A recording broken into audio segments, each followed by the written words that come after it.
मंच पर उपस्थित समाज के अध्यक्ष सम्मानीय डॉक्टर साहब, हमारे दोनों सम्मानीय विधायक सम्मानीय श्रीमती मोहम्मद जी, सम्मानीय श्रीमती श्रीराम राजकुमार कन्नाडी जी, हमारे समाज में प्रतिष्ठित परिवार जिसने राज्य के बाहर भी उनको पहचान दी है, जैसे उदय सिंह नरपुरी जी, हमारी पूरी जिला पंचायत के उपाध्यक्ष दिलारी जी, मंच पर उपस्थित इस कार्यक्रम में उपस्थित सभी भाइयों बहनों, अवंती सेना के लिए जरा दिल से तालियां हो जाएंगे।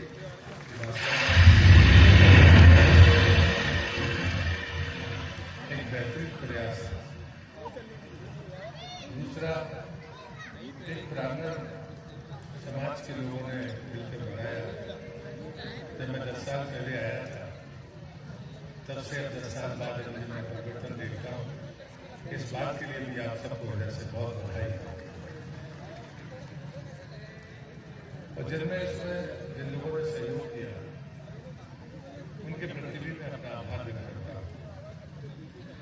तो जब मैं समाज के बीच में जाता हूँ, तो जैसे अभी राजकुमार जी बोल रहे थे, तो मैंने उनसे कहा है कि तुम भी पैसे के हिसाब किताब में लगे हो। मुझे लगता है कि किसी भी समाज का इको बंद करो, इसका इको बंद करो, इको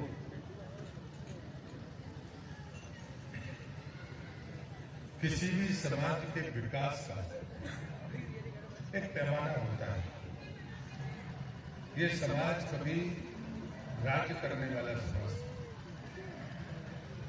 लड़ते लड़ते हम इस हालत में पहुंच गए कि हमने अपना सारा यश भी अपने हाथ से खत्म किया। और उसकी जो दूसरी सबसे बड़ी गलती मैं मानता हूं, हो सकता है बहुत सारे लोग मुझसे सहमत नहीं होंगे, कि हमने अपने पुरखों का भी इतिहास नहीं रखा। अगर ये समाज आज कहीं विपन्न है, तो वो इस बात के लिए है कि आप लोग अपने इतिहास की सही जानकारी नहीं, न परिवार का, न जिले का और न अन्य। जबकि मैं घटना हमेशा कहता हूं कि जब मैं यही बालाघाट का ही सांसद था, तब तक महाराष्ट्र में लोधी जाति चिन्हित सूची में नहीं थी। कोई लोधी महाराष्ट्र की धरती पर रहते, कोई भरोसा नहीं करेगा। लेकिन ये कड़वा सच था। और जबकि वहां के लोग पिछड़ी जाति के लिए लड़ाई लड़ रहे थे कि हमको पिछड़ा घोषित करो। और जब पिछड़ा घोषित करने की रिपोर्ट आई, तो पहचान रियासतों से हुई। जिनकी तो रियासत थी, ये पिछड़े कैसे हो सकते हैं? जिनकी रियासत रही हो, जिनका राज रहा हो, उस राज्य में उसकी सूची में नाम ना हो, इससे बड़ी और कोई विसंगति नहीं है। इस सिर्फ दस्तावेजीकरण ना होने का दुष्परिणाम। दूसरी बात, हमेशा हम कहते हैं कैरियर कैरियर कैरियर। हम लड़ाकू लोग थे, किसान थे, हम योद्धा थे। तो हो सकता है कि पढ़ाई लिखाई में ज्यादा ध्यान कर दिया हो, लिखा पढ़ी में कर दिया। और इससे एक अभियान चलना ही चाहिए कि हमारे बच्चे पढ़े लिखे हों। लेकिन पढ़े लिखे होने का ये मतलब नहीं है कि हम नौकरी, सरकारी नौकरी करें। और उसका उदाहरण, मैं तो मध्यवर्गीय परिवार से हूँ, का मालदार परिवार में पैदा नहीं हुआ। लेकिन जब मुझे नौकरी मिली डीएसपी की, तो मैंने तय किया कि मुझे नौकरी नहीं करनी है, मुझे सरकार से लड़ना है। अगर वो फैसला मैंने ना किया होगा, तो 65 साल का हो गया हूँ, 3 साल पहले रिटायर हो गया होगा, क्या बनता। मुझे लगता है कि कई बार हमारा जो दृष्टिकोण है, ऐसा तो नहीं कि हम किसी अच्छी प्रतिभा को उसके मार्ग से हटा रहे हैं। इसलिए एक बात आग्रह जरूर करिए कि अपने बच्चे पढ़े लिखे बेटे हो या बेटियां, लेकिन वो करेंगे क्या, ये फैसला उन पर ही छोड़ने दीजिए। हो सकता है कि और भी बेहतर परिणाम सामने आए। हाँ, मेरा रोकना है, बुराई के रास्ते रोकिए, हमारे नौजवान संस्कारवान हो, इसकी चिंता करें। अभी मैं एक कार्यक्रम में जाने की तैयारी में था, तो मुझे खराब बोलना था, तो मैंने कहा क्या बोलूँगा, तो वहाँ तो अभी मैं पहुँच नहीं पाया, बीच में आप मिल जाओ। तो मैंने कहा कि मैं ऐसा व्यक्ति हूँ जो ये पसंद करता हूँ कि व्यक्ति साहसी होना और बुद्धिमान होना, ये मैं चाहता हूँ कि मेरा समाज हो, वो साहसी भी हो और बुद्धिमान हो। लेकिन ये बात मैं कदापि नहीं चाहता कि मेरा समाज लालची हो और दिमाग चलाने वाला हो, मैं इसको स्वीकार नहीं करता। और इसलिए क्योंकि जब दिमाग चलाओगे तो कभी एकजुटता नहीं हो सकती, बुद्धि होगी कुछ अच्छा सोचोगे। तो मुझे लगता है कि हम चीजें स्वीकार क्या करते हैं, और हम इतने तमाम लोग हैं, पढ़े लिखे लोग भी हैं, बाकी है, लेकिन हम ऐसे अवसरों पर आए जब हमारे नौजवान बेटे बेटियां बच्चे दे रहे हैं, और अभी भी ये संकट है कि एक एज के बाद हमारे समाज में बेटे बेटियों के विवाह संभव नहीं है। ये चुनौती अभी भी हमारे सामने है, और इसलिए मैं ऐसे कार्यक्रमों का अभिनंदन करता हूँ। मैं हमेशा से कहता हूँ कि हम कुछ चीजें पैसे से खरीद सकते हैं, लेकिन ईमानदारी पैसे में नहीं खरीद सकते, चरित्र पैसे में नहीं खरीद सकते, स्वास्थ्य पैसे में नहीं खरीद सकते। बीमारी में पैसा काम आएगा, लेकिन स्वस्थ रहने के लिए पैसा काम नहीं आएगा। उसके लिए आपको श्रम करना होगा, संयम रखना होगा, कुछ अच्छी बातें करनी होगा। तो आप क्या कहते हो कि दुनिया में सब चीजें पैसे से मिलती हैं? जी नहीं, सब चीजें पैसे में नहीं मिलती। जब कोई मुझसे कहता था अरे आपका तो ये मौका चला गया, आप क्या करते रहते हो, तो मैं उनसे यही कहता था समय आएगा जब ईमानदार आदमी ढूंढा जाएगा तो हम बचे रहेंगे, तो हम ही काम आएंगे, दूसरा काम नहीं आएगा। इसलिए कम से कम इन बातों पर ज्यादा उलझना नहीं चाहिए। लालच भी हम सबको नीचे ले जाने का काम करता है। अगर हम आज आपस में लड़ रहे हैं तो उसके पीछे सिर्फ और सिर्फ लालच है, वो चाहे पद का हो, वो चाहे पैसे का हो, वो चाहे प्रतिष्ठा का हो। अन्यथा तो कोई कारण नहीं है जब एक दूसरे के अन्यथा कोई कारण नहीं है जब एक दूसरे से लड़े। एकता एकता के नारे लगाने से एकता नहीं होगी, मन को बड़ा करना पड़ता है। क्योंकि देखो जो जिसके लायक है उसको मिलना चाहिए। अगर यहाँ पर हमारे जो कमिश्नर है बिल्ला है, तो आदमी का योगदान है भवन को बनाने में, तो हमें दिल से उसके योगदान को स्वीकार करना चाहिए कि हाँ भाई उसने कोई कल्पना की और उसने मुंह फूट लिया। तो मुझे लगता है इससे ऐसी चीजों को सच को सच स्वीकार करोगे तो कहीं कोई झंझट नहीं है। हाँ आप थे, आप नहीं कर पाए, परिस्थितियां नहीं रही होगी। और इसलिए मुझे लगता है कि कई बार हम जब कोई जनप्रतिनिधि आता है तो अपेक्षा करते हैं कि वो हमको दे दे। मैं नहीं मानता कि मैं तो उसका समर्थक नहीं हूँ। मैं तो हमेशा से कहता हूँ कि भाई मूर्ति लगाओ तो समाज के पुरुषार्थ से लगाओ, उसमें पैसे का भी पुरुषार्थ हो तो तुम पर वहां पहुंचोगे। दान की चीजों से मूर्तियां खड़ी करोगे तो माला पहनाने को भी महंगे रहोगे, क्योंकि उसमें तुम्हारा कुछ है नहीं। और इसलिए मुझे लगता है कि हम कोई भी चीज खड़ी करें, हम किसी को भी अतिथि बनाकर बुलाए, लेकिन चीजें हमारे पुरुषार्थ और हमारे सहयोग से खड़ी होनी चाहिए। सहयोग का मतलब होता है संगठन को भरोसा देना, संगठन को मजबूती देना, और संगठन ये संख्या बल से नहीं होता। आप इस जिले में इतनी बड़ी संख्या में हो, कितने नरसिंहपुर में भी नहीं है। नरसिंहपुर जिले से ज्यादा लोग ही प्रतिशत में बालाघाट जिले में रहते हैं, लेकिन हम संख्या में भले कम हो, लेकिन बाकी चीजों में ठीक ठाक है।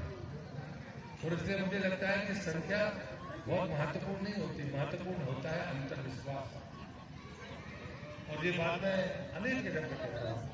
मेरे गुरुदेव ने मुझसे प्रश्न किया संगठन की शक्ति कहाँ है, संख्या में या विश्वास में? मुझे बोलना नहीं पड़ेगा। मैं आज आपको शुभकामनाएं देता हूँ, और अवसर आए तो अच्छा कितना अच्छा लग रहा है। एक कांग्रेस के विधायक है, एक भाजपा के विधायक है, अच्छा लग रहा है कि नहीं लग रहा है?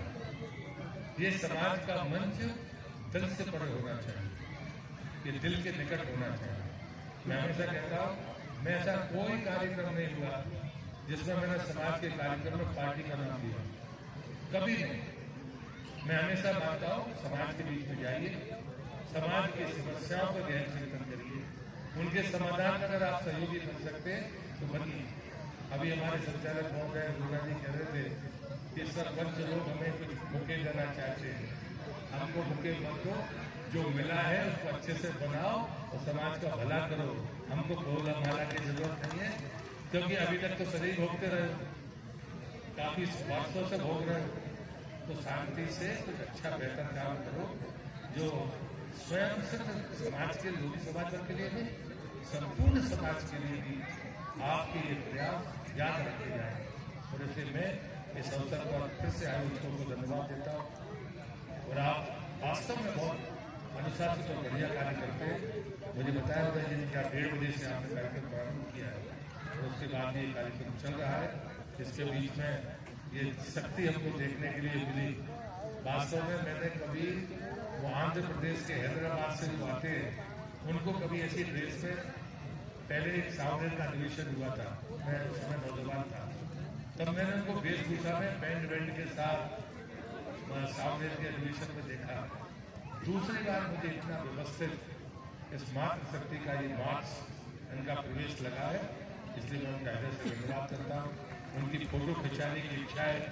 हम लोग सभी जनप्रतिनिधि थोड़ा कष्ट करेंगे, अपन पीछे खड़े हो जाएंगे, फोटोग्राफर मंच पर आ जाए वो खड़ी हो जाएंगी तो सब किया जाएगी, नहीं तो कोई आधा मन करते रहेगा, बाकी मुश्किल होगी। तो बाकी लोग ऐसे खड़े हो जाएंगे, हम लोग पीछे खड़े हो जाएंगे। फोटो खींचने वाले सामने, तो बाकी लोगों का भी फोटो हो जाएगा, सब अच्छा फोटो बनेगा। मैं आप सबका इधर से धन्यवाद करता हूँ।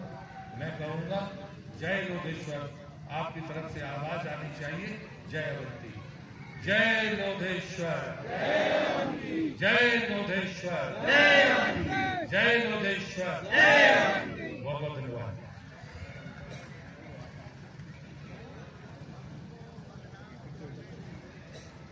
संगठन की ओर से स्मृति चिन्ह माननीय अतिथि जी को हम दे रहे हैं।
क्या दिख रहा है यहाँ से?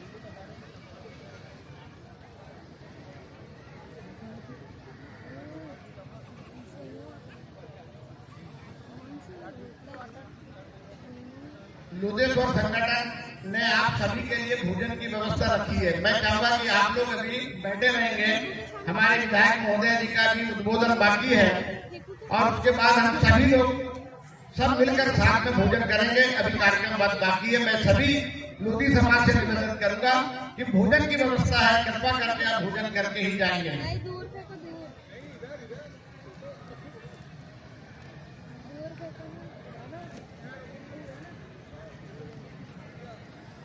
तू वहाँ जा, वहाँ से ये किसका कैमरा है? तुमने क्या कर लिया फोटो खींच?